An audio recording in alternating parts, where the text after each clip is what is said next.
राजा नकुल देव अपनी प्रजा से बहुत प्रेम करते थे। उनके राज्य में कर सबसे कम था और लोग राजा की दरिया दिली और न्यायप्रियता की हमेशा प्रशंसा करते थे।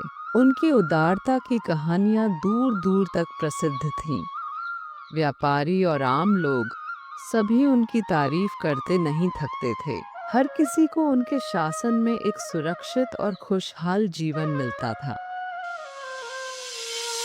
इन्हीं प्रजाजनों में धनपत नाम का एक गरीब सुनार भी था। वह मेहनती और ईमानदार था। हालांकि वह गरीब था, लेकिन वह राजा से बेहद प्रभावित था। गांव में लोग हमेशा राजा नकुल देव की प्रशंसा करते रहते थे। एक दिन गांव के चौपाल पर लोगों ने उनकी दरिया दिली पर चर्चा शुरू की। हम धन्य हैं कि हमारे राजा नकुल देव हैं।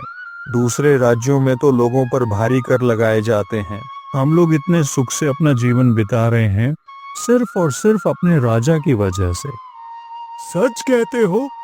हमारे राजा केवल कर ही कम नहीं लेते, बल्कि जरूरतमंदों की मदद भी करते हैं। जब हमारे पास पड़ोस के किसान रो रहे थे, कम पानी की वजह से उनकी जो फसल कम हुई थी, तब भी हमारे महाराज ने हमारे राज्य के किसानों को कभी भी अकेला नहीं छोड़ा और मदद के लिए हमेशा खड़े रहे। मैंने सुना है कि अगर किसी को न्याय चाहिए तो राजा तुरंत उसकी मदद के लिए तैयार रहते हैं।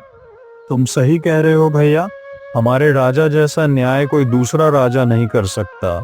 हमारे राजा गिरिराज सिंह का कोई मुकाबला नहीं। मैं कल उनके लिए अपने हाथों से बनाए गहने लेकर जा रहा हूँ। मुझे पूरा भरोसा है कि महाराज इन गहनों का सही दाम मुझे दे देंगे।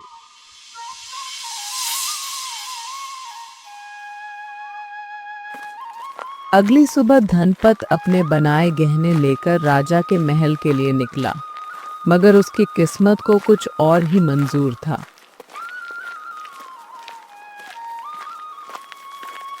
रास्ता सुनसान और खतरनाक था।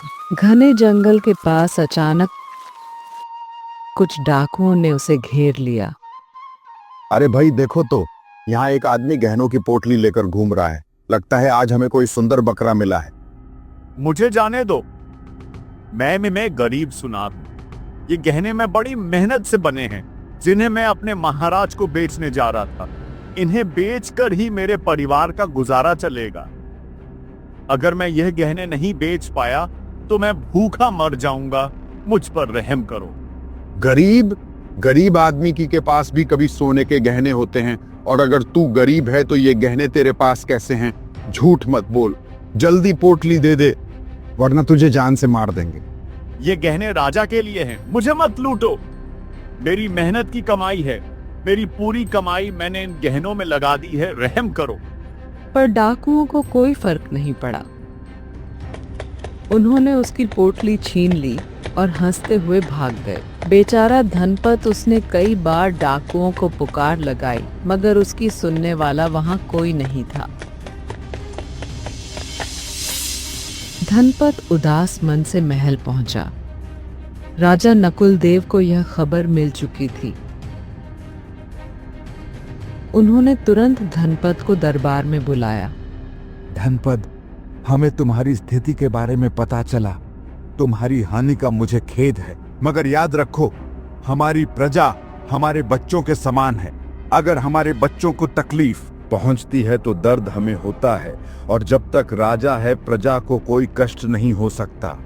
बताओ तुम्हें कितना नुकसान हुआ?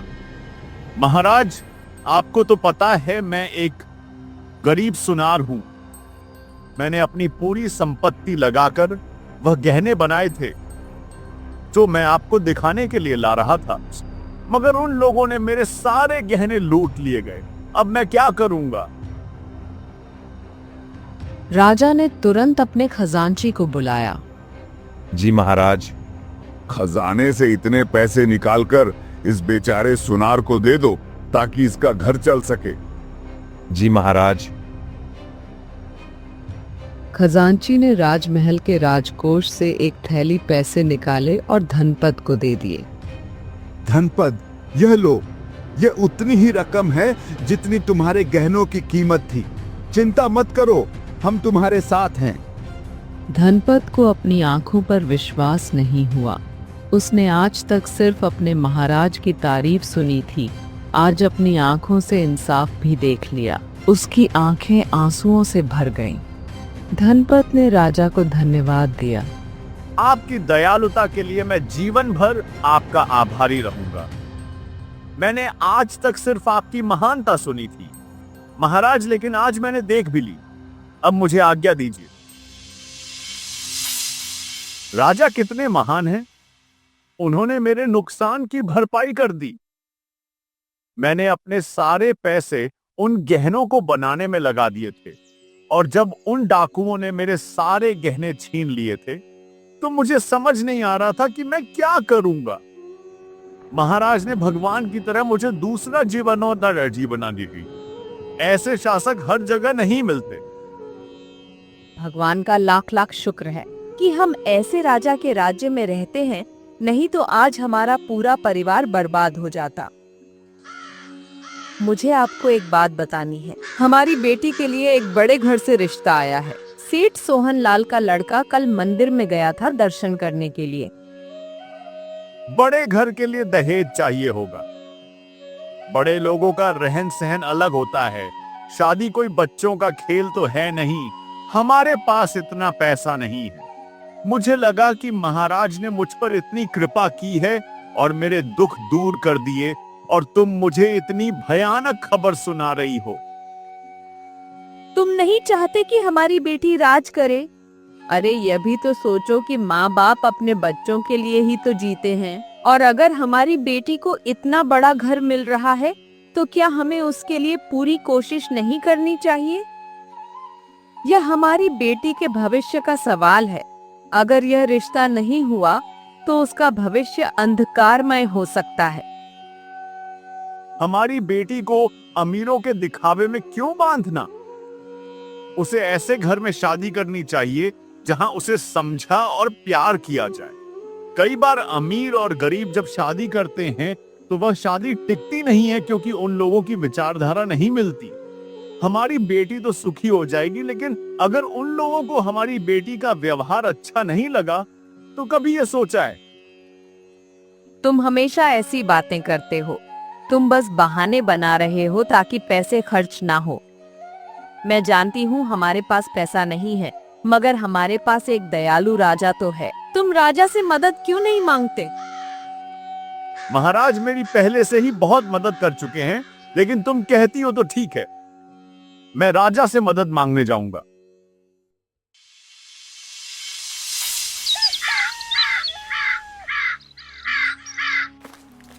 अगले दिन धनपत महल पहुंचा।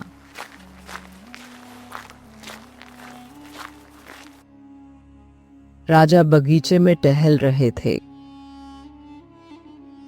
धनपत की नजर बगीचे के एक पेड़ के पास रखी एक पोटली पर पड़ी। इतने सारे सोने के सिक्के, इनसे बेटी की शादी का इंतजाम हो जाएगा। नहीं नहीं, सिर्फ बेटी की शादी का इंतजाम नहीं, मेरा पूरा व्यापार भी फिर से सुधर जाएगा। लगता है मेरी किस्मत में अमीर होना लिखा था, तभी तो मुझे ये पोटली मिल गई। अब तो मुझे राजा से बात करने की भी कोई जरूरत नहीं है। धनपत ने वह पोटली उठाई और अपनी बीवी के नजरों से बचाते हुए अपने घर जाकर एक पुराने डिब्बे में छिपा दी। मैं अगर अपनी पत्नी को बता दिया तो हो सकता है वह किसी और को खबर कर दे। इसीलिए अच्छा यही होगा कि मैं कुछ दिन इस पोटली के बारे में किसी को कुछ ना बताऊं। धनपत अपनी पत्नी को उसे पोटली के बारे में बिना बताए बाजार चला गया।